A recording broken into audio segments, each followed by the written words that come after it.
Here it is. Vet TV has Marine Corps drill instructor Staff Sergeant Franchi inside boot camp, but it is an extended interview with him. Kind of want to see this one. Let's roll into it.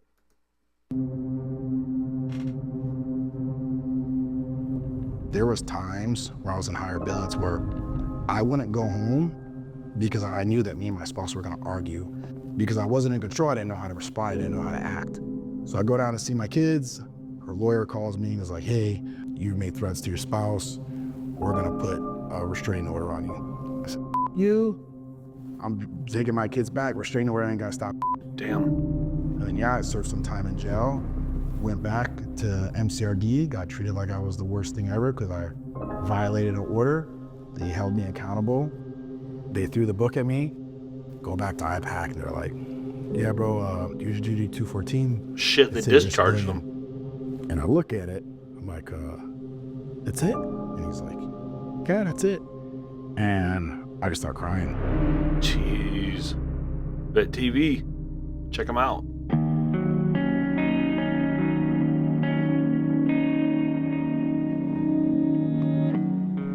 My name is Louis Franchi. I was in the Marine Corps for 12 and a half years. I was a heavy equipment operator. I had additional jobs in the Marine Corps as well, and then I was a drill instructor the last 3.5 years I was in. Wow. Going through boot camp, it was one of the things after you graduate. Most Marines, when they graduate boot camp, they want to emulate their drill instructors. I always wanted to be a drill instructor. Just like every new drill instructor, I struggled. One of the big things I think why I struggled and a lot of other people struggled as well was I already came in with a lot of experience, and I worked with people who didn't have that much experience and weren't in the Marine Corps very long. So I literally had to start from scratch and take orders from people who were just there longer than me but don't have that much experience in the Marine Corps. So that was a big thing that you had to learn. It's hard when, because I went through boot camp, at 19. So by the time I hit the fleet, I was almost 20, and there's like 18, 19-year-olds who are already corporals who are already tearing me up. With was work with other people who may not have had the same experiences as you.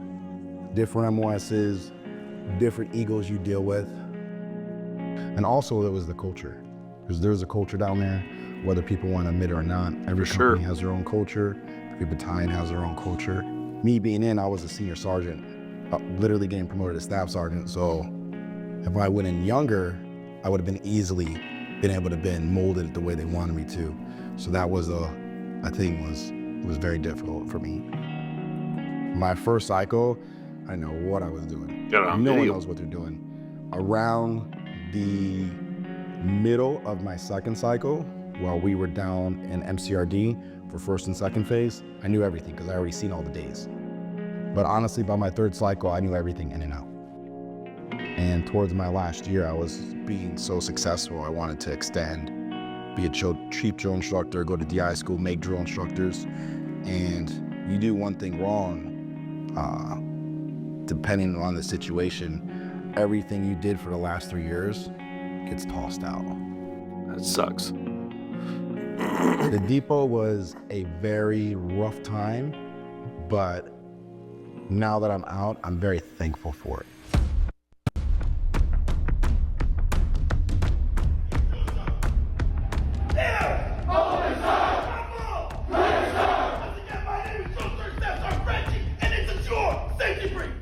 You have to be perfect all the times, at least in front of the recruits. And if you mess something up, you feel in the back of your head, you're letting your team down. And brings back memories. You go home, it's like, oh damn, now this person has to pick up my weight. So a lot of the guys wouldn't really go home due to the fact that they don't want to let their team down. But then there's a lot of guys who never went home because their teams didn't take care of them. It's a crazy dynamic. You got to find a good team you'll mix with, but you don't get to choose your team. Your team gets chosen for you.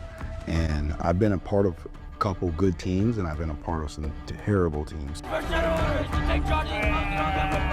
If you have a good team and work just sucks, you'll make it through. You'll have fun out of it. But if you have a team and work sucks and home life sucks, your time there is just gonna be miserable. always was a workaholic. Being in the Marine Corps, I chose the Marine Corps over my family many times. I was used to the hours, but what got to me was the lack of sleep. Lack of sleep and being on your feet for 17, 23 hours a day.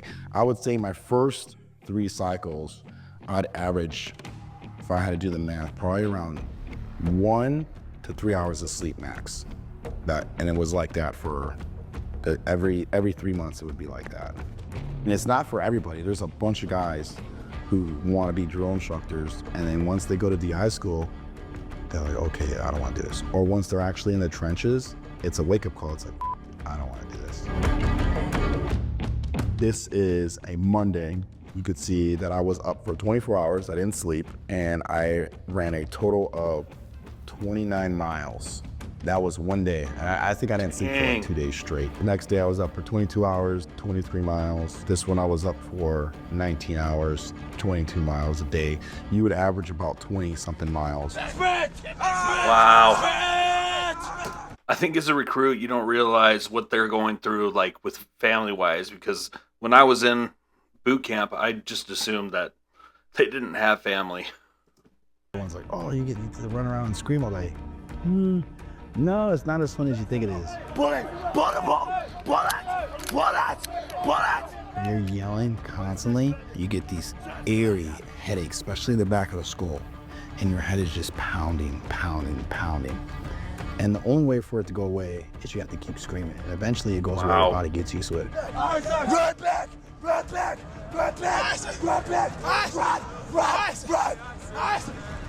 You just gotta go through it, and once you figure everything out, it is honestly the easiest job that you could have. As long as you get over the lack of sleep, lack of food, your feet hurting all the time. But once you get used to that, honestly, it's the easiest job. Yeah, after you get used to all that. Like that's what I knew my 3rd cycle. You know when you don't need to be there. You know when, hey, they're not gonna need me for here, I can go sleep during class. Or hey, this is what's going on, there's not that many drill instructors there. Hey senior, can I go home to see my family? Or I'll call my family down, hey, I got 2 hours, do you wanna come down and bring coffee or something so I can see the kids? Our job is to make sure that if you guys ever went to combat, you guys come back. So that's why we're so tough on them and hard on them.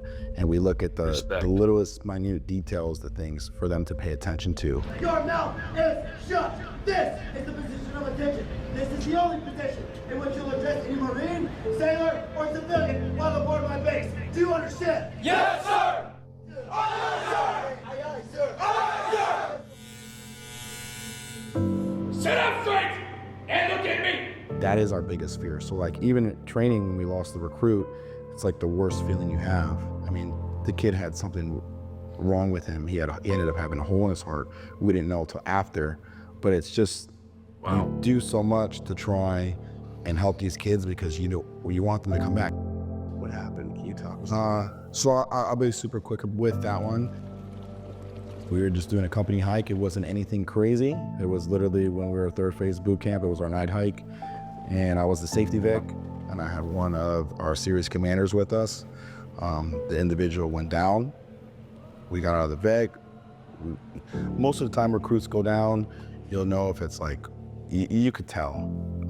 And with him, right away, you just get this weird feeling. So we take all his gear off, we check his pulse. I don't feel anything. The corpsman they just froze, didn't really respond. And that's when I was like, hey, he's not breathing, we're gonna do CPR and we're gonna do chest compressions.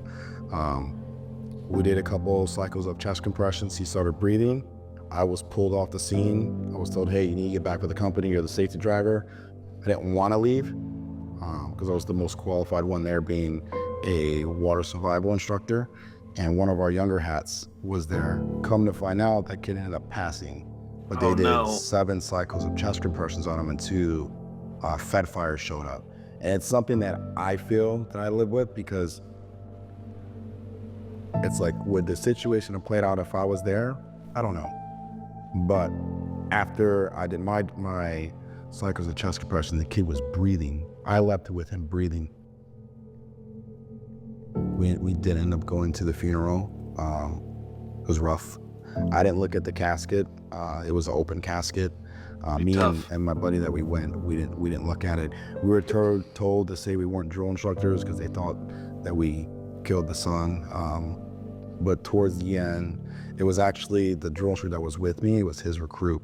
It was one of his best recruits, he said. So he spoke to the father in Spanish because the kid was, his family spoke Spanish, and he told him who he was, and he told the father what happened, and the father just said thank you. So Sad. yeah, that was a rough one.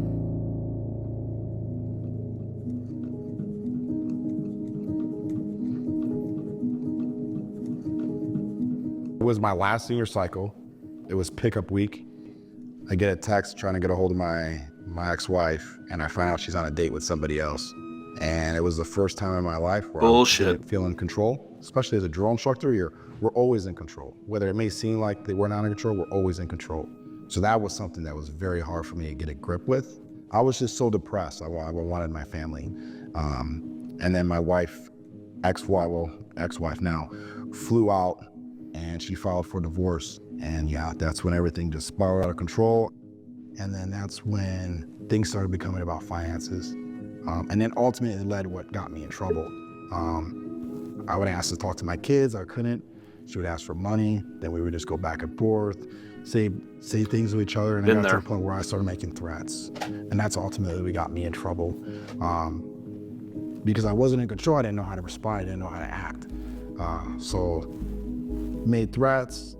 I flew out there to see her when I was on leave. The command knew about the threats. They said, hey, for your protection, we're gonna do a MPO, no contact order with your spouse, but if you want to see your kids, you gotta go through us. In my head, I'm like, I'm a dad.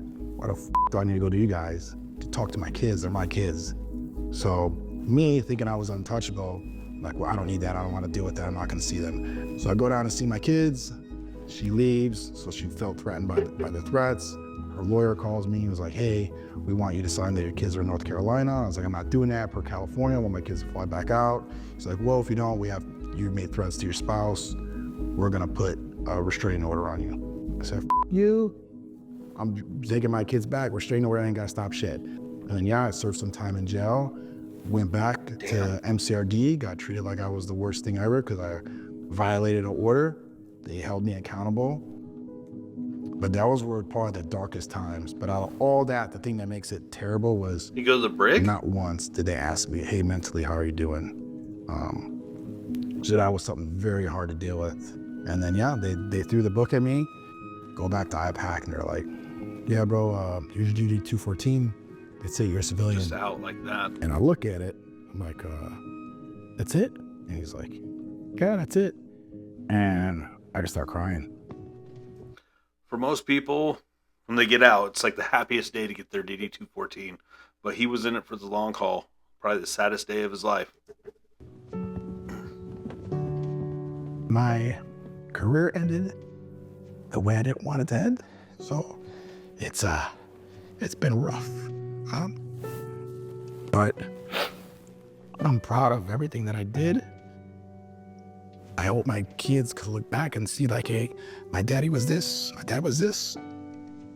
I know I made a positive impact on a lot of people.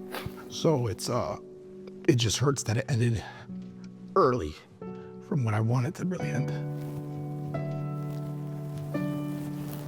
There was so much that I gave, and then now that it's all gone, it's like, man, all those times I could have gone home to see my kids is something that I wish I did. Because at the end of the day, I did all this for my kids.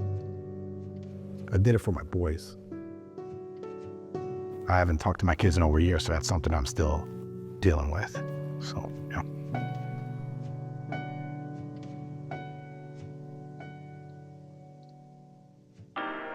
That was the one thing I asked. I said, look, I'll take everything. All I ask is please don't RFC me. I've given so much. I was part of a passing of a recruit that is something that you still have to work through.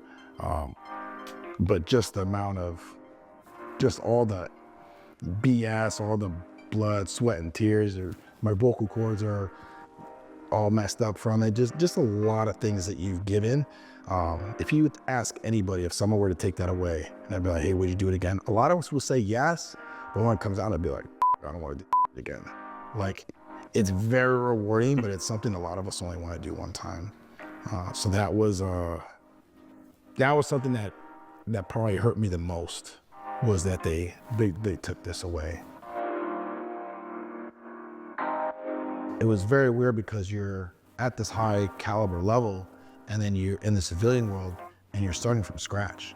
It's hard up here because you're like, damn, I used to do this, I used to be in charge, so on and so forth. And then now you're trying to find a job and you're not the one in charge, you have a boss again. I'm not saying we didn't have a boss as drill instructors, but you're looking for work and it's like, wherever I go, I'm starting at the bottom.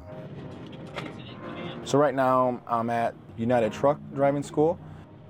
Ultimate goal is to join San Diego Police Department and be a part of their SWAT division.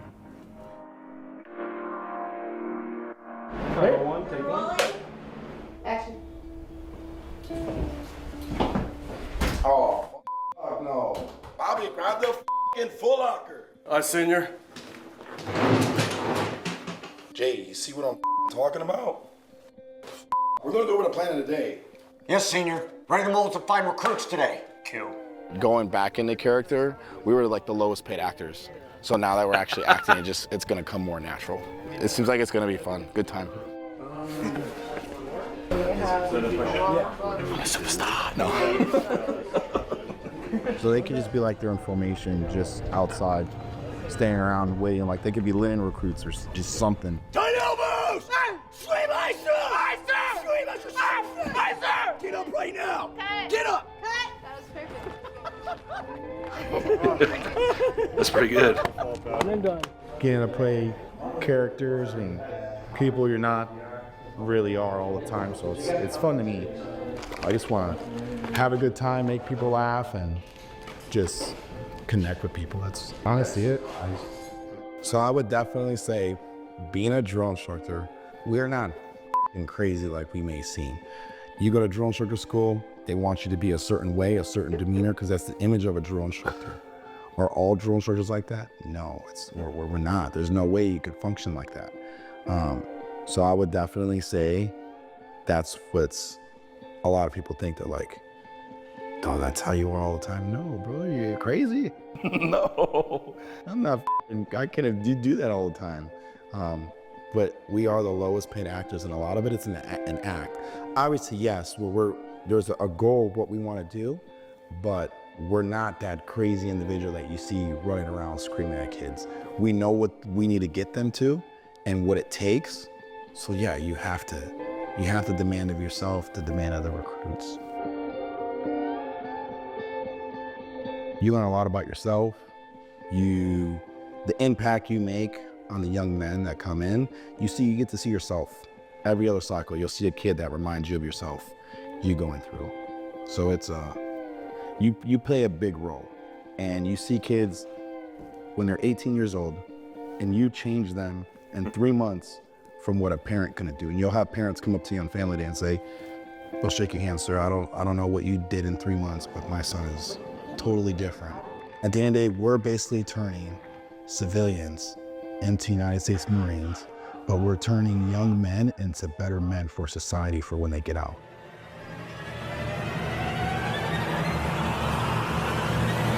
To train each one of you to become a United States Marine. To be a drill instructor is 100% the hardest thing I've ever done in my life. It's physically demanding, mentally demanding. You're working 3 months at a time, 15, 16-hour days. I was up for 24 hours, I didn't sleep. I think I didn't sleep for like 2 days straight. The Marine Corps is the best of the best of the best. Drill instructors are the best of the best of the best with honors. They say the drill sergeants are the top 10% of the Army. When it comes to not being hard enough, my personality is, okay, you want to see intent? I'm going to show you intent. You have a lot of alpha males and alpha females in the drill field, and it's dog eat dog. You're just always trying to be the best you can be. That is for your safety, not ours. Do you understand? Yes, sir. A lot of former drill instructors don't know how to turn it off. Do not take this persona, drill sergeant, into your home. I served some time in jail because I violated an order. My career ended the way I didn't want it to end. So it's been rough. Okay. It's just now hitting me. It hasn't hit me yet until like this. As far as the mental aspect, you need to be mentally tough. I think the military really pulled something out of me that I might not have known was in there.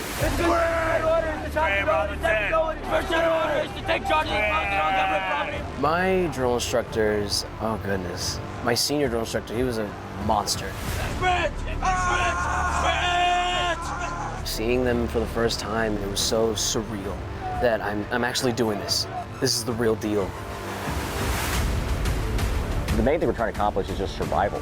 You know, you got to break them out of the shitty civilian habits they're in and let them know, hey, mommy and daddy aren't here anymore. And you could go in a combat zone in which your life's going to be at risk. It was my kill hat that was the monster. I think Vet TV did a real good job with this. I like the story. I love it. Actually, I can't wait to watch more of them. Tell me what you think. Like, subscribe. Let me know.